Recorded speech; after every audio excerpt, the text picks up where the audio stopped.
checking my Bible here. Oh, Exodus, that's a good one right there. What's that? I think I know what's going on here. Yeah, that checks out. Alright. Welcome to Store Brand Comics, the cartoon one. I'm Tio, and this is Mom. Hi, I'm Mom. And today we're talking about The Prince of Egypt, which is my favorite animated movie ever since I was a kid. So, yeah, I feel like we reached the top. Like everyone after this is just going to be the next one after. It's the pinnacle of his cartoon world. At least for me, because I love this movie. It makes me, like right at the end, it actually legitimately makes me tear up a little bit. Don't know why. It's just a really good movie. It's got amazing music in it. I love the story. It's based on one of the biblical stories that I know well, at least somewhat well. So, yeah, It's a good movie. I like the way that it's drawn. Very colorful, vibrant. Like the panoramic view is very detailed, and I thought it was very good. I know that my kids watched this movie a ton when they were little, but I really feel like this is the first time I've ever seen it from beginning to end. I might have seen chunks of it here and there and maybe heard some of the music, but I don't think I've ever sat down and watched it. So, as far as,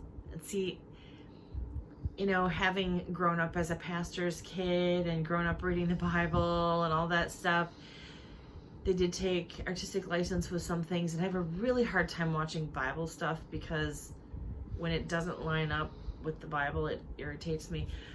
But if you can watch this just for, and you had to tell me probably 4 times, just watch it for the movie's sake. Yeah, I actually did just tell her at one point, if you wanted the story of Exodus, go read the Bible. And it does actually say that at the beginning of the movie. It says, if you're looking for the actual, how it happened, go read the Bible, because this isn't it.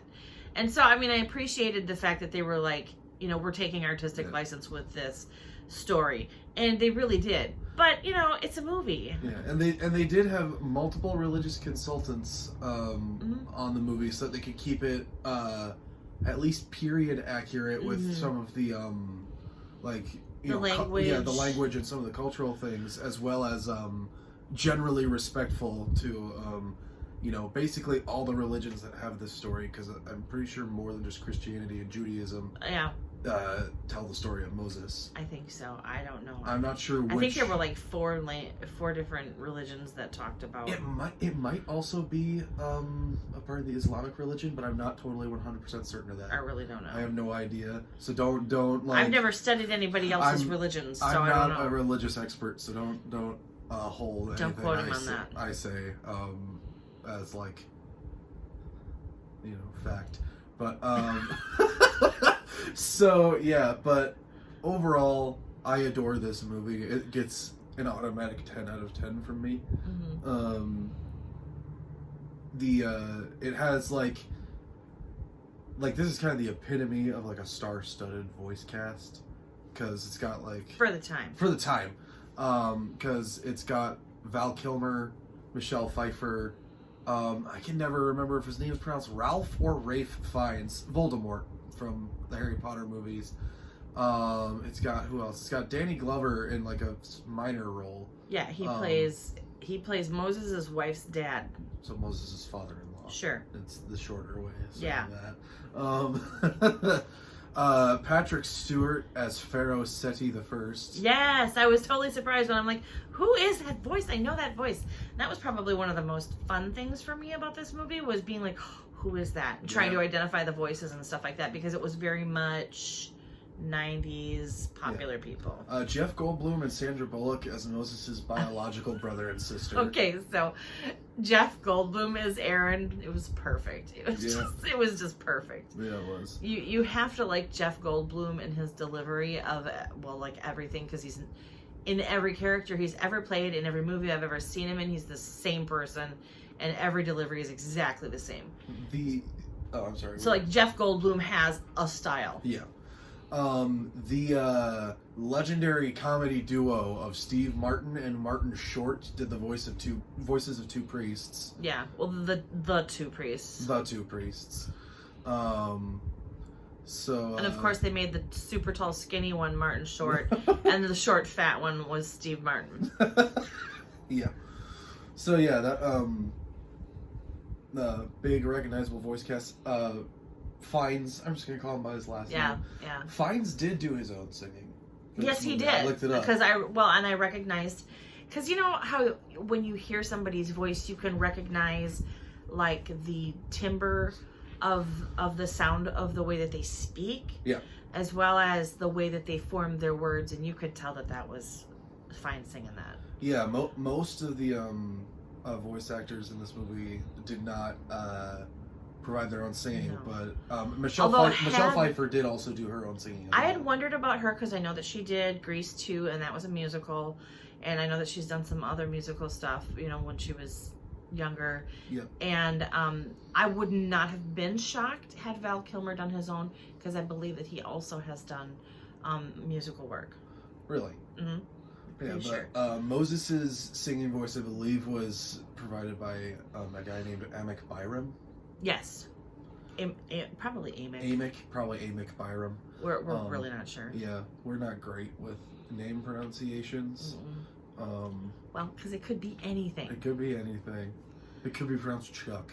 It could.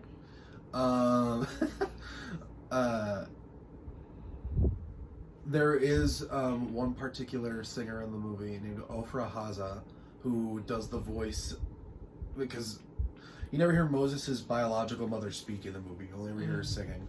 She does the singing voice, obviously, of Moses' biological mother. And apparently, for, like, you know, the singing that she did in the movie, she sang in 17 different languages out of the 21 languages that this movie was translated into. So, like, she's an Israeli singer. And I find that astounding. She's a fantastic voice. I don't even know if I'm going to be able to become fluent with my second language once I learn it.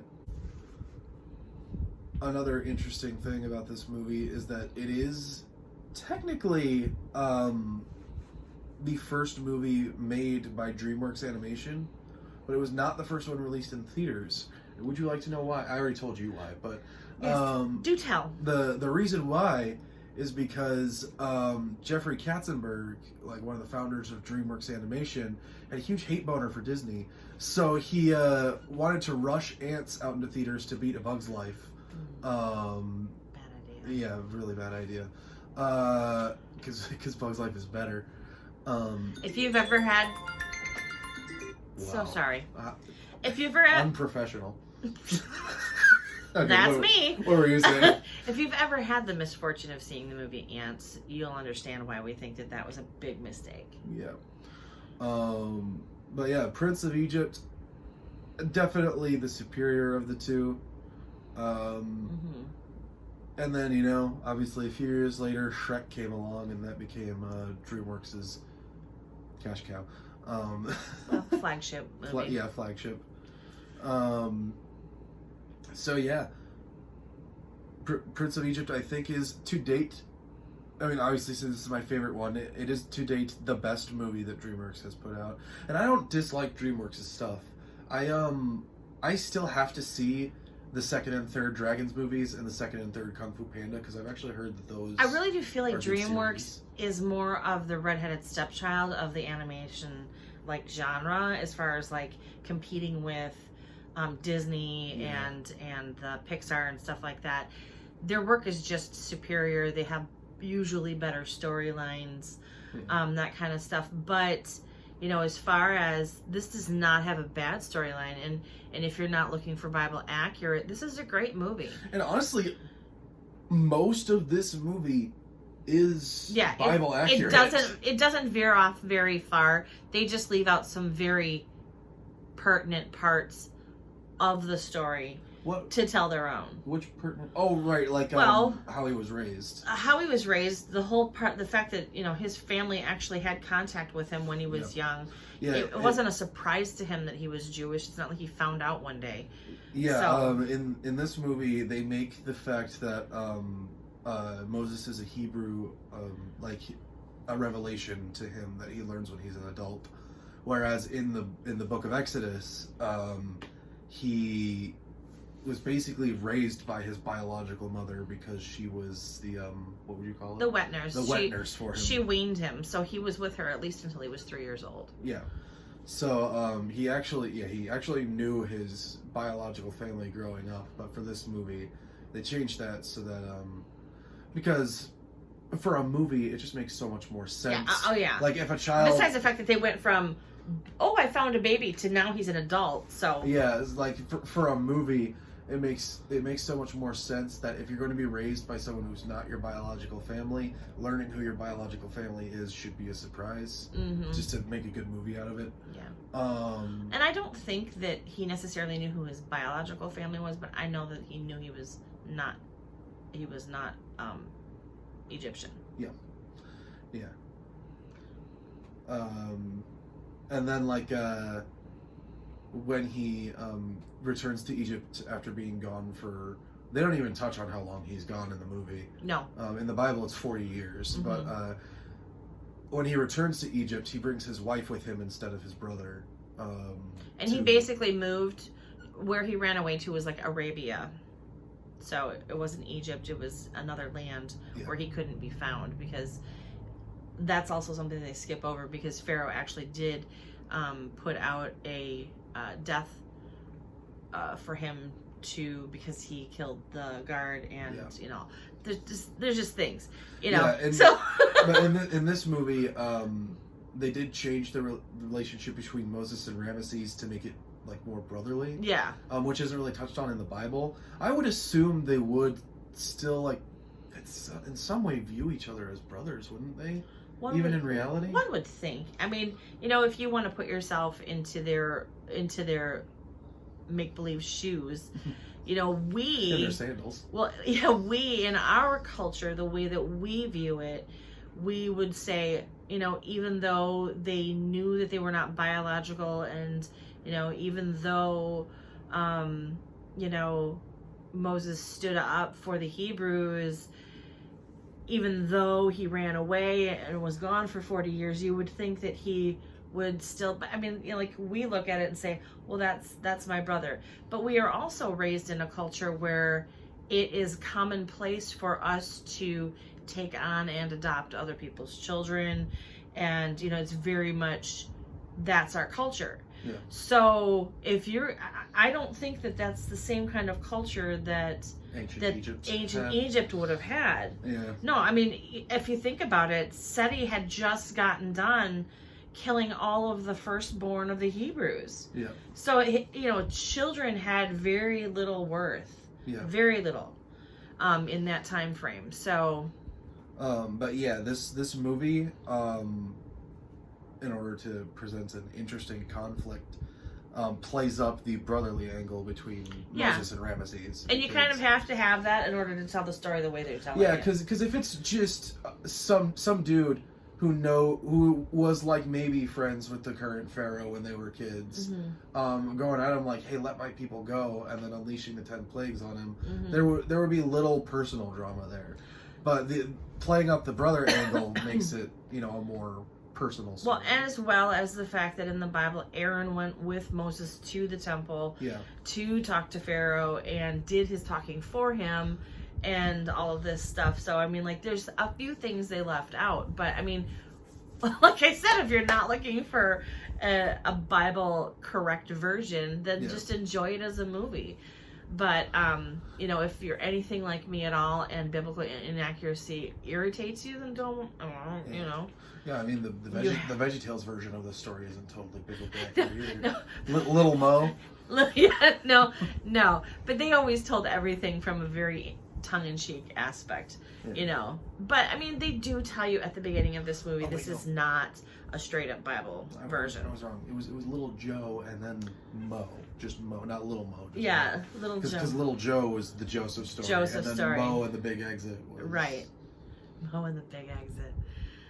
I'll tell you what, though, if they're I was gonna say, if you're looking for Bible stories, I would go VeggieTales all the way, especially Old for school little kids. VeggieTales, because I think they got bought out at some point Oh. by a non-Christian company, and they dropped the biblical angle to a lot Okay. of their stuff. So All right, old school VeggieTales. old school VeggieTales is definitely what you want, because it's firstly the comedy is really smartly written. It is. This isn't a VeggieTales video. This is a Prince of Egypt video. Prince of Egypt. We should probably just stop talking. 10 out of 10. Watch it. Quit wasting your life and watch this movie. It's a good story. Yeah. So this video directed you towards an interesting movie. So subscribe. That's an order.